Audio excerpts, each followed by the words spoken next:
ॐ निधाय हृदि विश्वेशं विधाय गुरुवन्दनं बालानां सुखबोधाय क्रियते तर्कसङ्ग्रहः।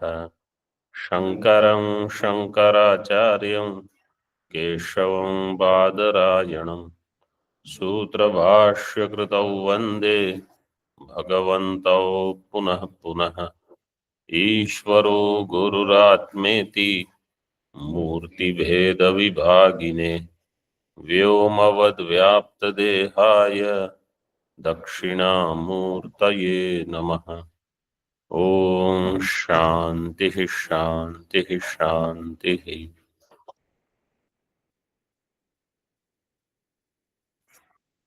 किरणावली में अभाव का प्रकरण चल रहा है। अभावश्च चतुर्विधः इति। पूर्व पंक्ति में हमने देखा अभाव कैसे प्रसिद्ध है, तो कहा प्रतियोगी अनधिकरणे देशादौ अभावः कश्चित् प्रत्यक्ष सिद्धः। यस्य अभावः सह प्रतियोगी है और यस्मिन् अभावः स अनुयोगी। तो अभी प्रतियोगी अनुयोगी शब्द का व्यवहार यहाँ इतना ध्यान में रखो। जैसे भूतल में घट का अभाव है तो प्रतियोगी कौन होगा? घट, और अनुयोगी होगा भूतल। भूतल अनुयोगी होगा भूतल। तो ये पंक्ति क्या है? प्रतियोगी अनधिकरणे, जहां प्रतियोगी नहीं है, प्रतियोगी के अनधिकरण वाले देश, मतलब एक स्थल में कहीं देश में घट है, जहाँ प्रतियोगी नहीं है, प्रतियोगी अनधिकरणे देशादौ, उस देश में कश्चित प्रत्यक्ष सिद्ध अभाव, वो जो है एक अभाव कुछ प्रसिद्ध है, उसको लेकर के यहाँ व्याख्या चल रही है। क्योंकि कोई कहेगा कि अभाव नाम की चीज़ क्या है, यही आप सिद्ध नहीं कर पाओगे, तो ऐसे उसकी सिद्धि की है, कुछ प्रत्यक्ष सिद्ध है। जैसे यहाँ घट का अभाव है इस भूतल को, अन्य कहीं देश में भले हो। अभावत्वम क्या है? अभावत्वम अखंडोपाधि ही अनुयोगिता विशेषो वा। अभावत्व, अभी अभाव में तो जाति है नहीं, तो अभावत्व क्या है? एक अखंड उपाधि। जैसे आकाशत्व क्या है? अखंड उपाधि करके एक शब्द दे दिया, तो ये अभाव से आकाशत्व, घटाकाश मठाकाश अन्य सभी जगह आकाशों में अनुगत रहेगा आकाशत्व, लेकिन वो जाति नहीं है।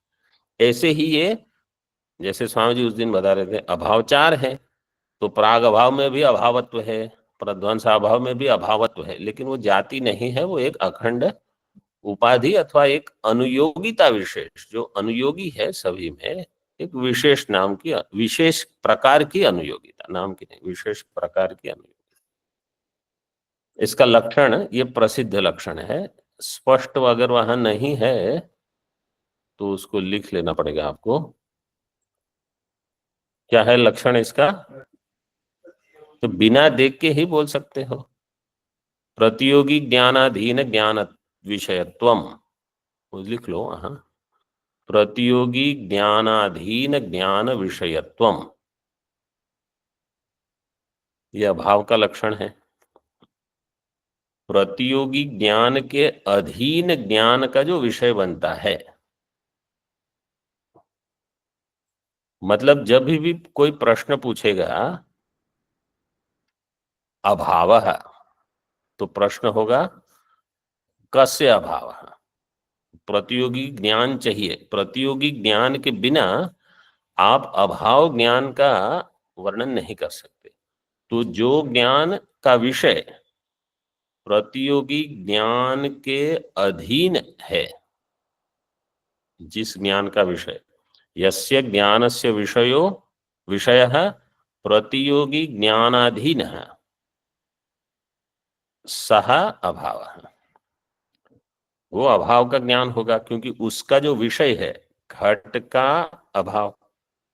तो अभाव जो है वो भी एक प्रकार से आपको कहता है कि किसका अभाव, ये कुछ ज्ञान हो रहा है यहाँ, तो वो जो ज्ञान है वो प्रतियोगी ज्ञान अधीन ज्ञान होगा, और वहां कोई ना कोई विषय आवश्यक है। ऐसे प्रतियोगी ज्ञान अधीन ज्ञान विषयत्वम।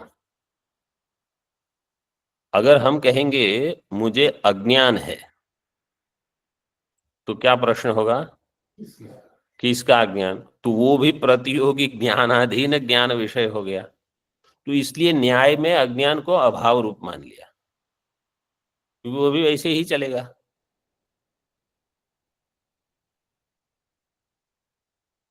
हम उसको कहेंगे वहां अज्ञान का आश्रय भी चाहिए, विषय भी चाहिए, वो इनको प्रतियोगी अनुयोगी वही शब्द का व्यवहार करते हैं वहां।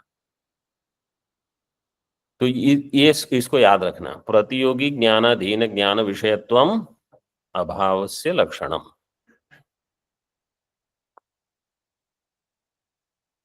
आगे अथवा दूसरी एक परिभाषा करते हैं अभावत्वम की। साधारण परिभाषा क्या है? भाव भिन्नत्वम अभावत्वम। ये साधारण परिभाषा, जो भाव से भिन्न होगा वो अभाव होगा, जो भाव रूप नहीं है उसको यहां परिभाषित कर दिया। पहले भावत्वम की व्याख्या कर दी, समवाय एकार्थ समवाय अन्यतर संबंधे न सत्तावत्वम भावत्वम। पहले भावत्व को बता दिया, फिर तद रहितत्वम अभावत्वम। तद रहितत्वम कहो, तद भिन्नत्वम कहो, एक ही है। समवाय एकार्थ समवाय अन्यतर संबंधे न सत्तावत् भावत्वम तद रहितत्वम अभावत्वम इति वा। तो एकार्थ समवाय ये हमने देखा है पहले, आपको याद है एकार्थ समवाय क्या है? पहले पहले तो ये आया है एक बार कि नहीं, वो याद है कि नहीं? आया था ये? कहाँ आया था देखो। मैं बताता हूँ नहीं तो।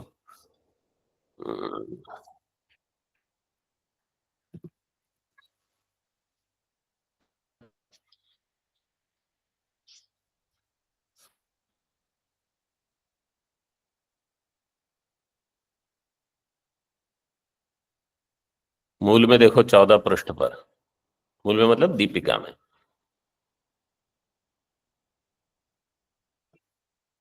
14 पृष्ठ 14 तृतीय पंक्ति, एकार्थ समवायाद एव तादृश व्यवहार उपप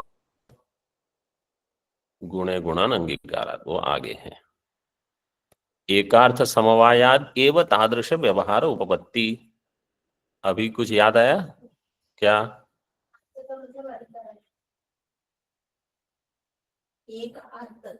अर्ध नहीं है, अर्थ है।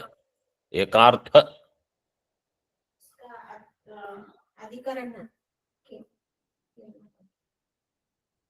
कुछ याद आया है, ठीक है। किसी और को कुछ स्फुरित हुआ? एकार्थ समवाय वहां जैसे कैसे दिया था देखो, पंक्ति से कुछ याद आता है। एकम रूपम रसात पृथक कहा था। अच्छा ठीक है, उसको छोड़ दो, ये सीधे इसको विचार कर लो। घट में रूप रहेगा किस संबंध से? समवाय संबंध से। और घट में संख्या रहेगी समवाय संबंध से।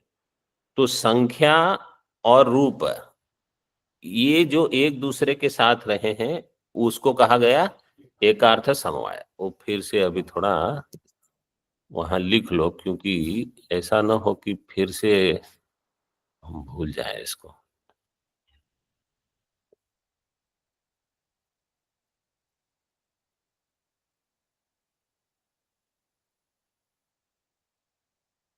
तो दो अन्य चीज एक अधिकरण में जब समवाय संबंध से रहेगी तो उनका परस्पर एकार्थ समवाय बताते हैं। कोई परिभाषा अभी तक आई नहीं है, कहीं आएगी तो उसको याद रखना सरल हो जाता है।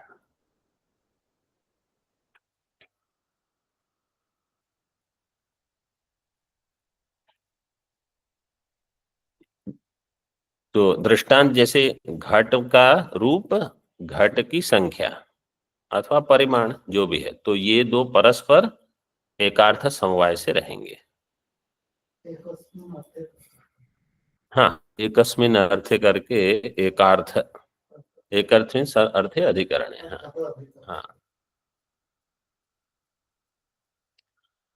तो अभी यहां भावत्वम की परिभाषा कर रहे हैं।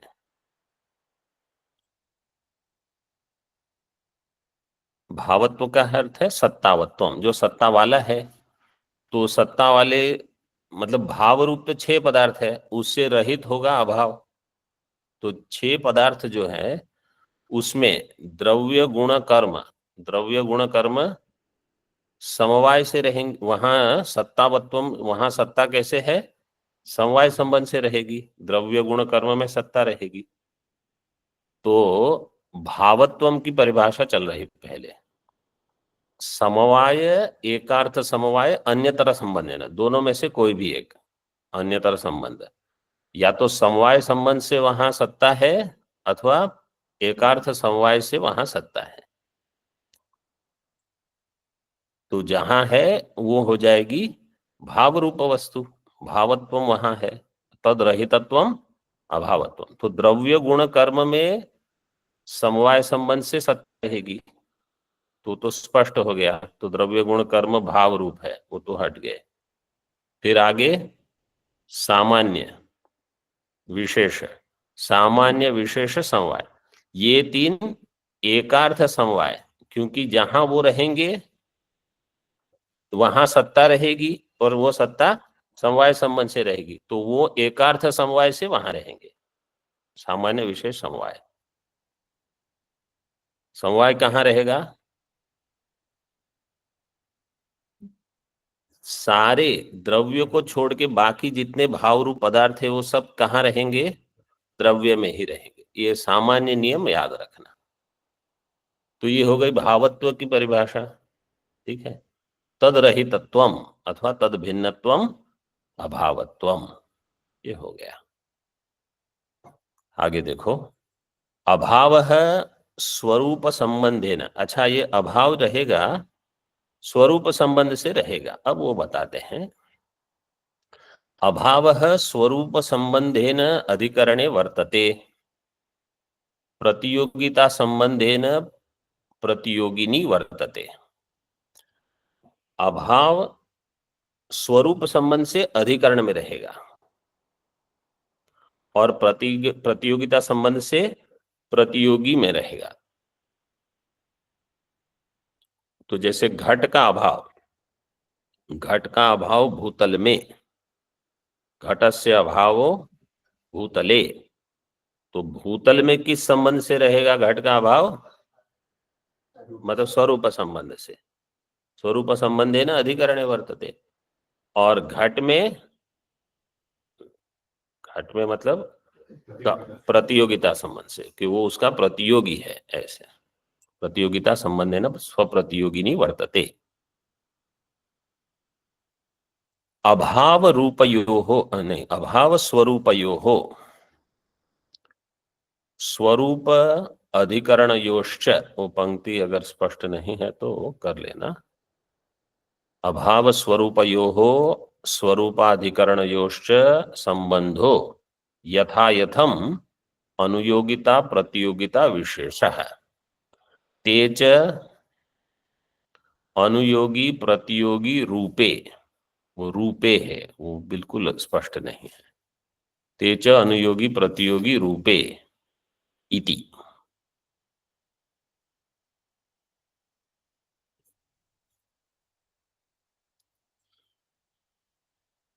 तो अभाव, जैसे कहा भूतल में घट का अभाव है, भूतल में घट का अभाव स्वरूप संबंध से रहेगा। तो अभाव और स्वरूप के बीच में वो बता रहे हैं, अभाव स्वरूपयो हो एक, और स्वरूप अधिक। तो ऐसे समझ लो जैसे ये है घट का अभाव और ये है भूतल जो कि अधिकरण है।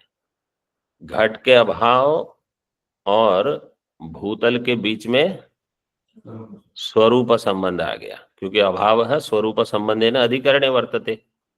तो अभाव और अधिकरण के बीच में जो स्वरूप संबंध है, तो अभाव और स्वरूप के बीच में और स्वरूप और अधिकरण के बीच में वो पंक्ति है। अभाव स्वरूपयोः स्वरूप अधिकरणयोश्च संबंधो यथा यथम अनुयोगिता प्रतियोगिता विशेष। यथा यथम मतलब जो जिस प्रकार से उचित हो उस प्रकार से। तो अनुयोगिता प्रतियोगिता विशेष है, मतलब अभाव और स्वरूप संबंध के बीच में प्रतियोगिता संबंध रहेगी और स्वरूप और अधिकरण के बीच में अनुयोगिता। ऐसे यथायथम संबंध है। ये केवल इसका कुछ अधिक अभी महात्म्य नहीं है। तेज अनुयोगी प्रतियोगी रूपे इति, वो अनुयोगी प्रतियोगी रूप है। ते का अर्थ है यहां अनुयोगिता प्रतियोगिता, द्विवचन होके ते। तो ते अनुयोगिता प्रतियोगिते अथवा अनुयोगिता अनुयोगी प्रतियोगी रूपे ते, ये दो। अब कह रहे हैं जैसे ये अभाव अधिकरण में स्वरूप संबंध से रहता है, वैसे ही संयोग संबंध भी समवाय संबंध के साथ ऐसे ही रहता है। संयोग समवाय जो हो संबंधे अपि एवं एवं कल्पनीयम।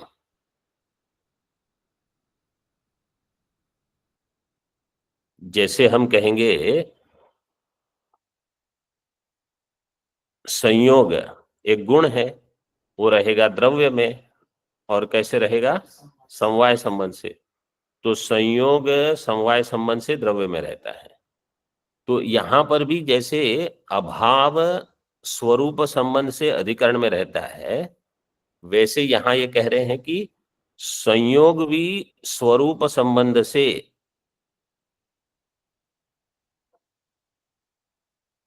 रहेगा और स्वरूप समवाय संबंध के साथ। ऐसे जैसे अभाव और अधिकरण के बीच में स्वरूप संबंध डाला है हमने, ऐसे ही संयोग और समवाय के बीच में भी स्वरूप संबंध। संयोग जैसे अभाव स्वरूपयोः स्वरूप अधिकरणयोश्च संबंध यथा यथम अनुयोगिता प्रतियोगिता विशेष, वैसे ही संयोग समवायोः संबंधे अपि एवमेव कल्पनीयम। यहां पर भी अनुयोगिता प्रतियोगिता संयोग और समवाय संबंध के बीच में। ये प्रकरण पहले देखो आया है उसी पृष्ठ पर, द्वितीय पंक्ति। पूर्व पृष्ठ की अंतिम पंक्ति से देख सकते हो। गुणवान घट मिला सबको? गुणवान घट इत्यत्र गुण घटयोः समवाय संबंधः, समवाय घटयोस्तु स्वरूप संबंधः, स च अनुयोगिता रूपः, अनुयोगिता च अनुयोगी घट रूपा एव इति ध्येयम्। ये हमने पहले देख लिया था। और समवाय और गुण के बीच में भी स्वरूप संबंध, तो घट और समवाय के बीच में स्वरूप संबंध, समवाय और गुण के बीच में स्वरूप संबंध। तो जैसे वहां गुण लिया है, ऐसे अभी हम संयोग ले रहे हैं। नहीं, ये अभी पंक्ति संयोग की चल रही है ना। संयोग संयोग भी गुण है, तो संयोग समवाय जो हो संबंधे अपि एवं एवं कल्पनीय। तो जैसे वहां पूर्व में समवाय और गुण के लिए व्याख्या की थी, अब यहाँ कोई भी गुण नहीं लेके संयोग को ही ले रहे हैं। एक संबंध है, संयोग समवाय हो संबंधे अपि एवं एवं कल्पनीय।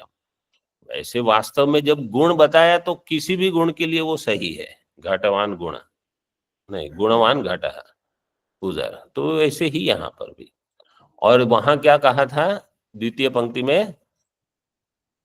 सच प्रतियोगिता रूप अनुयोगिता रूपो वा इति अन्य देतक। यहां पर भी वैसे ही समझना कि ये संयोग समवाय में अनुयोगिता प्रतियोगिता रूप संबंध, तो पहले समवाय और गुण के बीच में प्रतियोगिता रूप संबंध है, और फिर कहेंगे अनुयोगिता रूप वा, मतलब इसमें कौन कौन अनुयोगी है और कौन प्रतियोगी है।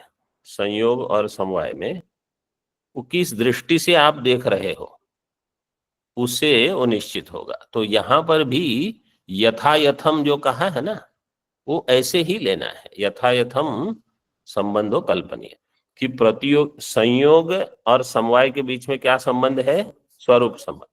तो जो संयोग और स्वरूप के बीच में संबंध है उसमें अनु प्रतियोगिता रहेगी, और स्वरूप और समवाय के बीच में अनुयोगिता जो रहेगी, वो यथायथम का अर्थ ऐसा है कि अन्य प्रकार से भी इसको आप घटा सकते हो, लेकिन यहां हम एक ही प्रकार से अभी लेंगे ऐसे, क्योंकि जो दूसरे प्रकार से घटाते हैं वो अन्य देता, वो दूसरे प्रकार से भी हो सकता होगा, क्योंकि न्याय में क्या है, जो जैसे तर्क करके बताएगा वैसे सिद्ध कर सकते हो। जैसे सृष्टि किसने बनाई? तो बोले हमने बनाई है। हर एक व्यक्ति का प्रारब्ध सृष्टि बनाता है। ऐसे अब सृष्टि हमने बनाई ऐसा लगता नहीं है, लेकिन हम इसके कर्ता हैं ऐसे सिद्ध हो जाएगा। इसी प्रकार से यहाँ भी अनुयोगिता प्रतियोगिता कैसे आप देखोगे उस प्रकार से सिद्ध कर देंगे वो। अब अभाव के बारे में बता रहे हैं। प्राग भाव इति विनाशित्वे सति अभावत्वम प्राग भाववत्वम। जो विनाशी है और अभाव है। विनाशी का अर्थ क्या है? शांत, जिसका अंत होगा, वो प्राग भाव है, सरल है वो। उत्पत्ति मत्वे सति अभावत्वम ध्वंसाभावत्वम। जो उत्पत्ति वाला है और अभाव है। उत्पत्ति वाला मतलब सादी, जिसका आदि है, और जो अभाव है वो ध्वंसाभाव हो गया। त्रैकालिक संसर्गावच्छिन्न प्रतियोगिता का अभावत्वम अभावत्वम अत्यंताभावत्वम। त्रैकालिक संसर्ग अवच्छिन्न प्रतियोगिता का अभावत्व। ये जो तीन अभाव हैं, प्राग भाव, प्रध्वंसा भाव और अत्यंता भाव, इन तीनों के लिए कहा यह है संसर्गा भाव। इनके लिए एक शब्द प्रयोग करते हैं, संसर्गा भाव।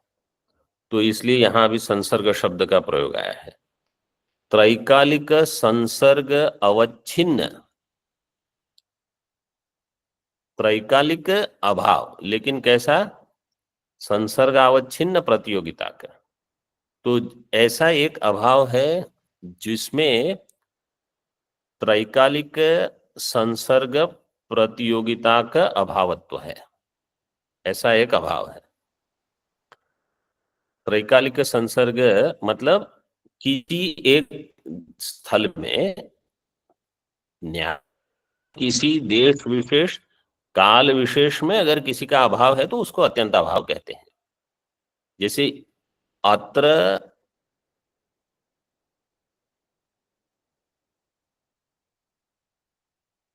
अधुना घटाभावो अत्र वर्तते अस्मिन् देशे। तो यहां इस समय घट का अभाव है, वो हो गया अत्यंत अभाव। त्रैकालिक संसर्ग यहां नहीं है, मतलब वो एक संसर्ग अभाव है। लेकिन ये कैसा संसर्ग है? त्रैकालिक संसर्ग। त्रैकालिक संसर्ग से प्राग भाव प्रध्वंसा भाव की व्यावृत्ति कर रहे हैं, क्योंकि जो प्राग भाव है वो त्रैकालिक नहीं रहेगा, कहीं ना कहीं वहां घट की उत्पत्ति हो जाएगी। और प्रध्वंसा भाव है वो भी त्रैकालिक नहीं रहेगा, उसका नाश हो जाएगा। नहीं, प्राग भाव का नाश हो जाएगा और प्रध्वंसा भाव उत्पन्न हो जाएगा, मतलब पहले नहीं था। लेकिन त्रैकालिक संसर्गावच्छिन्न प्रतियोगिता कहने से प्राग भाव और प्रध्वंसा भाव की व्यावृत्ति करके। तो ऐसा एक संसर्गावच्छिन्न प्रतियोगिता का भाव, मतलब वो संसर्गाभाव केवल 3 ही है, क्योंकि वो संसर्गजन्य है। जो अन्योन्य अभाव है उसमें संसर्ग नहीं है सीधे। तो क्योंकि घटे पटो नास्ति, तो वहां उसका संसर्ग नहीं होता। इसलिए ये जो त्रैकालिक संसर्गावच्छिन्न प्रतियोगिता का अभावत्वम है, वो लक्षण केवल अत्यंताभाव के लिए होगा। और अन्योन्याभाव जो है वो संसर्गाभाव नहीं गिना जाता। तो संसर्गाभाव में 3 और अन्योन्याभाव अलग, ऐसे 4 अभाव का विभाजन करते हैं। तादात्म्य संबंधावच्छिन्न प्रतियोगिता का अभावत्वम अन्योन्याभावत्वम इत्यादिकम तत्तल्लक्षणम बोध्यम। अन्योन्याभावत्वम क्या है? तादात्म्य संबंधावच्छिन्न प्रतियोगिता का अभावत्वम, तादात्म्य संबंध से अवच्छिन्न प्रतियोगिता का अभावत्व। तादात्म्य संबंध मतलब घट जो है वहां घट में घट तादात्म्य संबंध से रहेगा, अपने आप में जो वस्तु होती हो तादात्म्य संबंध रहती है। उसका यहां कह रहे हैं जहां जो वस्तु तादात्म्य संबंध से नहीं है उसका अभाव, जैसे पट में घट का तादात्म्य संबंध से अभाव, तादात्म्य संबंधावच्छिन्न प्रतियोगिता का अभावत्वम, ये हो गया अन्योन्य भाव। तो घट का पट में तादात्म्य संबंध से अभाव है। तादात्म्य संबंध से मतलब वो उसका रूप नहीं है, तादात्म्य संबंध अवच्छिन्न। जैसे मैं अपने आप में कैसे रहूंगा?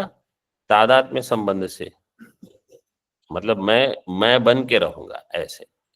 यहां पट में घट का तादात्म्य संबंधावच्छिन्न प्रतियोगिता का अभाव, वो हो गया अन्योन्याभाव, मतलब घट में पट नहीं है।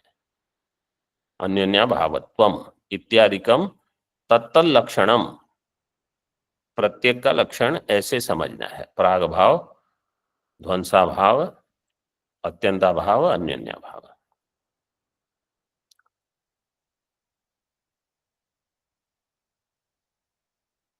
दीपिकायां अभावम विभजते, 4 प्रकार के अभाव दे दिए हैं, प्रागभाव, प्रध्वंसाभाव, अत्यंताभाव, अन्योन्याभाव। टीका, अभावत्व रूप अखंडोपाधि अभिप्रायेण एकवचनम, अभावत्व रूप अखंडा उपाधि को लेकर अभावम एक वचन शब्द प्रयोग किया है, नहीं तो अभावाहा ऐसे कहना चाहिए था। अभावत्व अवांतर धर्मावच्छिन्न धर्मी प्रतिपादन अनुकूल कृतिमान ग्रंथकार इति बोधः, ये पंक्ति सभी में आई है। अभावत्व अवांतर धर्म अवच्छिन्न, अभावत्व के अवांतर धर्म से अवच्छिन्न धर्मी, अभाव के अवांतर धर्म होंगे ये 4, प्राग, हाँ, प्रागभावत्व, प्रध्वंसाभावत्व इत्यादि। अभावत्व अवांतर धर्म तद अवच्छिन्न धर्मी, उसका अभावत्व का धर्मी होगा, मतलब प्रागभावत्व धर्म के अवच्छिन्न जो धर्मी होगा वो क्या होगा? प्रागभाव, ये प्रध्वंसाभाव इत्यादि। उसके प्रतिपादन अनुकूल कृतिमान ग्रंथकार इति बोधः, ये विभजते की व्याख्या हो गई। फिर अत्यंताभाव अन्योन्याभाव नित्यो, अत्यंताभाव और अन्योन्याभाव ये दोनों नित्य है। प्रागभाव प्रध्वंसाभाव तु अनित्य, 2 नित्य 2 अनित्य। इस प्रकार से यहाँ अभाव का प्रकरण पूरा करते हैं। आगे अब पृथ्वी, तत्र गंधवती पृथ्वी। नामकरण हो गया सबका। ओम पूर्णमदः पूर्णमिदं पूर्णात् पूर्णमुदच्यते पूर्णस्य पूर्णमादाय पूर्णमेवावशिष्यते। ओम शांति शांति शांति। शंकरं शंकराचार्यं केशवं बादरायणं सूत्रभाष्यकृतौ वन्दे भगवन्तौ पुनः पुनः। ईश्वरो गुरुरात्मेति मूर्तिभेदविभागिने व्योमवद्व्याप्तदेहाय दक्षिणामूर्तये नमः। ओम शांति शांति शांति।